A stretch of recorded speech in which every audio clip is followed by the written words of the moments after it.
लोकप्रतिनिधीच्या पत्रावर तात्काळ निर्णय झाले पाहिजे। काँग्रेस आणि महाविकास आघाडी किंचित झालेली दिसते। सर्वात छोटी पार्टी असेल काँग्रेस। भारतीय जनता पार्टी आणि महायुती विकासाकडे नेत आहे। ज्या ठिकाणी महायुती होणार नाही त्या ठिकाणी मित्रपक्ष लढतील। महाराष्ट्रामध्ये देवेंद्र फडणवीस सरकार जे आलं 3,18,51,00,000 मतं घेऊन आलं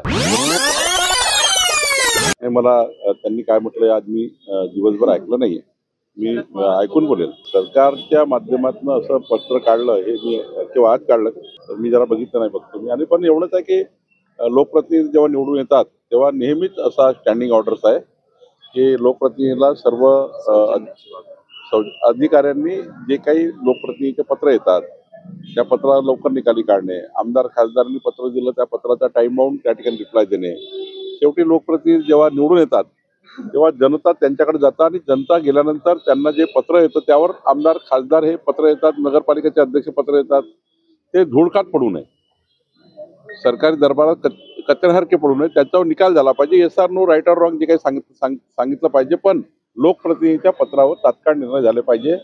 त्याकरता एक सरकारच्या मध्ये विचार होता आणि म्हणून ते परिपत्रक जारी झालं असेल। या नगरपालिका, महानगरपालिका, जिल्हा परिषदच्या निवडणुकीमध्ये, स्थानिक स्वराज्य संस्थेच्या निवडणुकीमध्ये आणि येणाऱ्या 2029 पर्यंत काँग्रेस आणि महाविकास आघाडी किंचित झालेली दिसेल। सर्वात छोटी पार्टी असेल काँग्रेस। मेगा भरतीचा सवालच नाही आहे। जे काही लोक आमच्याकडे येत आहेत ते सर्व लोकांनी संकल्प केला आहे विकसित महाराष्ट्र।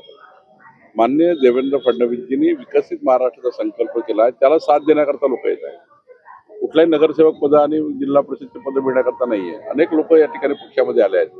सर्वांनाच ते आम्ही तिकीट देऊ शकत नाही, पण सर्वांचं मत आहे काँग्रेस पार्टी आता या महाराष्ट्र देशामध्ये यशस्वी विकासाचं राजकारण करू शकत नाही। विकासाच्या राजकारणाला आपण गेलं पाहिजे। भारतीय जनता पार्टी आणि महायुती विकासाकडे नेत आहे। भारत देशाला विकसित भारत करण्याचा संकल्प मोदीजींनी केला आहे, त्याला साथ देण्याकरता लोक भाजपमध्ये येत आहेत। आमचे वर्ध्याचे प्रभारी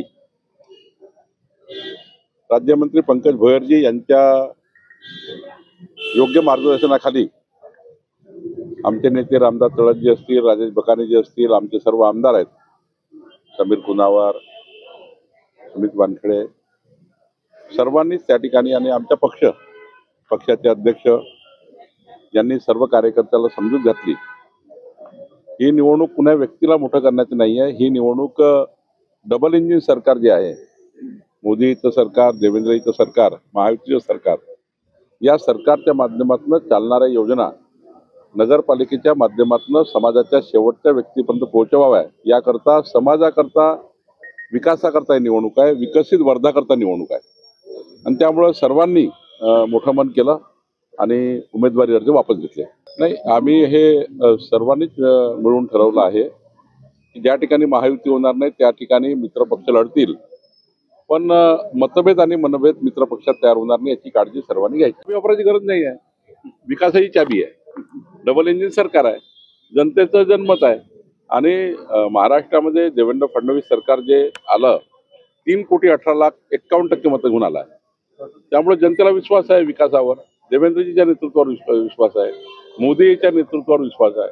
विश्वासाला मतं आहे, विश्वासाने नगरपालिका अनपत झाल्या आहेत। काही नाव तुम्हाला माहित असेल तर द्या। त्यांना हाच पर्याय आहे की काँग्रेसची विचारधारा त्यांनी स्वीकारली आहे, आता ते विचारधारा स्वीकारली आहे, त्यामुळे त्यांना काँग्रेससोबत राहावं लागणार आहे। त्यामुळं त्यांना आता हिंदुत्वाचा विचार काँग्रेस यांनी, उद्धव ठाकरेंनी सोडला आहे, त्यामुळे काँग्रेससोबत गेलाय।